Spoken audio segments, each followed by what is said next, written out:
Hey guys, hope so you will be fine.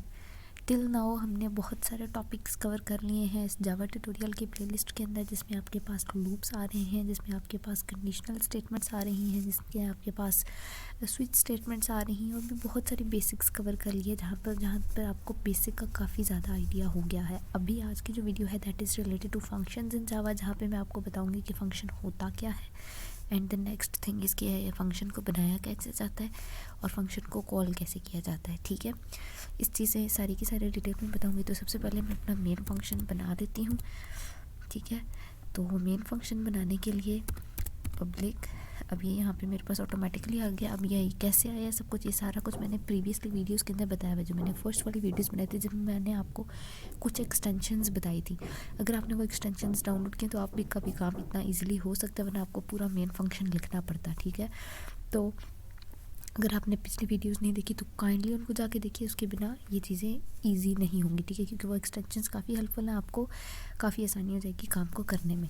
Okay, so next thing इसके सबसे पहली चीज़ कि हमारे फंक्शंस होते क्या हैं। ठीक है, उसको बनाया कैसे जाता है और उसको जो है ना कॉल कैसे किया जाता है। तो पहली जो चीज़ है मैं सबसे पहले आपको बता देती हूँ कि फ़ंक्शन होता क्या है, जो एक सिंपल बेसिक सी डेफिनेशन है जो कि हर जगह पे यूज़ हो रही होती है। दैट इसके फंक्शन आर, जो सिंपल सी बेसिक डेफिनेशन है वो यूज़ हो रही होती है कि फंक्शंस आर कोड और piece of code to perform a specific task.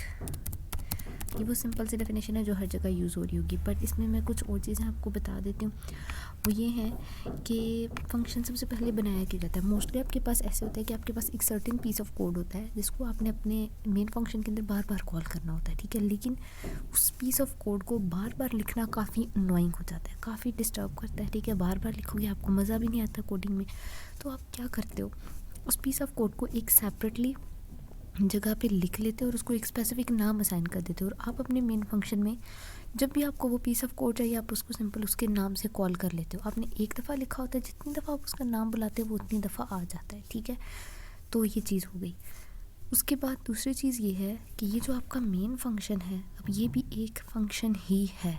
ठीक है, बट जो आज की वीडियोस में हम लोग कुछ जो है ना हमारे पास होते हैं यूज़र डिफाइंड फंक्शंस, उनके बारे में बताएंगे कि यूज़र कैसे फंक्शन को डिफ़ाइन कर सकता है। ठीक है, जो आपको प्रोग्राम होता है वो मेन से एग्जीक्यूट होना स्टार्ट होता है। इसके अलावा जितने भी होते हैं फंक्शंस, उनसे एग्जीक्यूशन कभी भी स्टार्ट नहीं होती। ये बात आपको माइंड में रखनी है, मैंने पहले भी बताई हुई है प्रीवियस वीडियोज़ के अंदर। अगर आपने प्रीवियस वीडियोज़ नहीं देखी तो काइंडली जाके देखिए, आपको बहुत सारी चीज़ें क्लियर होंगी। तो अभी सबसे पहले हम लोग एक फ़ंक्शन बनाते हैं। ठीक है, जिससे आपको समझ में आएगा कि फ़ंक्शन बनता कैसे है। ओके, तो जो फंक्शन बनाना है ना, तो इसी मेन फंक्शन को माइंड में रखना है। अभी इस वीडियो के अंदर मैं आपको इस पब्लिक और इस स्टैटिक का मतलब बिल्कुल नहीं बता रही हूँ। ये रीज़न क्योंकि इनके लिए स्पेसिफिक सेपरेट वीडियोस आएंगी। ठीक है, जिसके अंदर बताया जाएगा कि पब्लिक क्या है, स्टैटिक है, तो इस चीज़ के बारे में बिल्कुल भी टेंशन नहीं लेनी। ठीक है, तो अभी हम डायरेक्ट इन दोनों को एज इट इज़ लिख कर चलते हैं। ठीक है, मैं एक नया फंक्शन बनाने लगी हूँ। ठीक है, उसका नाम मैं अपनी मर्ज़ी से रखूँगी। फ़िलहाल मैं वॉइड ही लिखती हूँ। ठीक है, वॉइड का भी मैं बताऊँगी आगे कि इसका मतलब क्या होता है। ठीक है, फ़िलहाल वॉइड ही रखो इसको, पब्लिक स्टैटिक वॉइड। देन मैं अपने फंक्शन का नाम सपोज़ फंक ही रख लेती हूँ। ठीक है, ये मैंने नाम रख लिया। ये बस इतना सा तरीका एक फ़ंक्शन को बनाने का। ठीक है, अब मैं देखती हूँ कि क्या ये मेरा फंक्शन सही से बना या नहीं। तो उसके लिए मैं क्या करती हूँ, अपने फंक्शन के अंदर कुछ पीस ऑफ कोड लिखना है ना, तो मैं फ़िलहाल के लिए ये लिख देती हूँ कि फंक्शन कॉल्ड, यानी जब भी अगर ये लाइन आ जाएगी तो इसका मतलब होगा कि मेरा फंक्शन कॉल हो गया। ठीक है, अभी मैं मेन फंक्शन के अंदर इसको जब तक कॉल नहीं करूँगी तब तक तो मेरा काम होगा ही नहीं। तो इसको कॉल करने के लिए सिर्फ इसका नाम, ये इसका नाम है ना, ये वाली चीज़, इसका नाम बस बुलाना है। मुझे क्या लिखना है, फंक, बस दैट्स इट। अब ये मेन फंक्शन में सिर्फ मैंने इतने सा काम लिखा है। ठीक है, इतनी सी चीज़ मैंने मेन फंक्शन में लिखी और ये मेरा पीस ऑफ कोड सारा का सारा यहाँ पे जितना मैं कोड लिखूँगी वो आ जाएगा। अब मैं जैसे इसको रन करके देखती हूँ तो मेरे पास ये देखो फंक्शन कॉल्ड आ गया ना, इसका मतलब है मेरा फंक्शन कॉल हो गया है।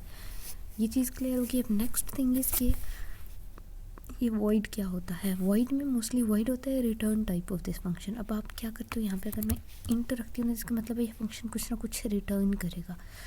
तो यहाँ पर मैं क्या करती हूँ, कुछ चीज़ रिटर्न भी मुझे करानी है, तो मैं क्या करती हूँ, कोई यूज़र से या कुछ भी रिटर्न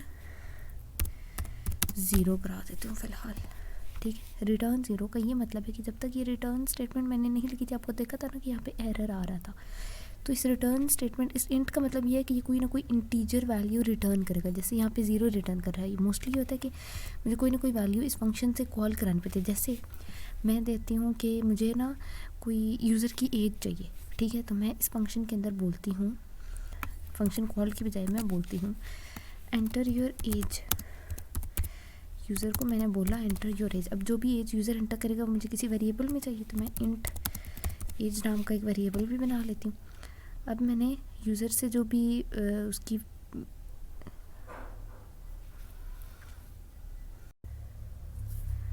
ओके, तो मैं यहाँ पर बता रही थी कि मुझे यूज़र से एज में जो है ना यूज़र से इनपुट लेनी है, तो उसके लिए मुझे स्कैनर क्लास यूज़ करनी थी। तो मैंने क्या किया, scanner is equals to new scanner करके ये सारी चीज़ मैंने आपको पहले बताई हुई है प्रीवियस वीडियोस के अंदर। तो अगेन पिछली वाली वीडियो से देखोगे तो ही समझ आएगा आगे। ओके, तो यहाँ पर मैंने यूज़र से ये इनपुट ले लिया। अब यहाँ पर मैं यही चीज़ यूज़र को रिटर्न करा देती हूँ एज, ठीक है। अब मेरी यहाँ पर एज रिटर्न हो गई, ठीक है। अब मैं यही चीज़ मेन के अंदर आउटपुट शो कराऊंगी, ठीक है। मैंने यहाँ पर आउटपुट कोई भी आउटपुट शो नहीं कराई, सिंपल एक एज मांगी यूज़र से। जब तक यूज़र एज एंटर करेगा वो चीज़ मैं अब इधर शो कराऊंगी, ठीक है। तो यहाँ पर मैं क्या करती हूँ, कोई वेरिएबल बना लेती हूँ, इंट सिस्टम डॉट आउट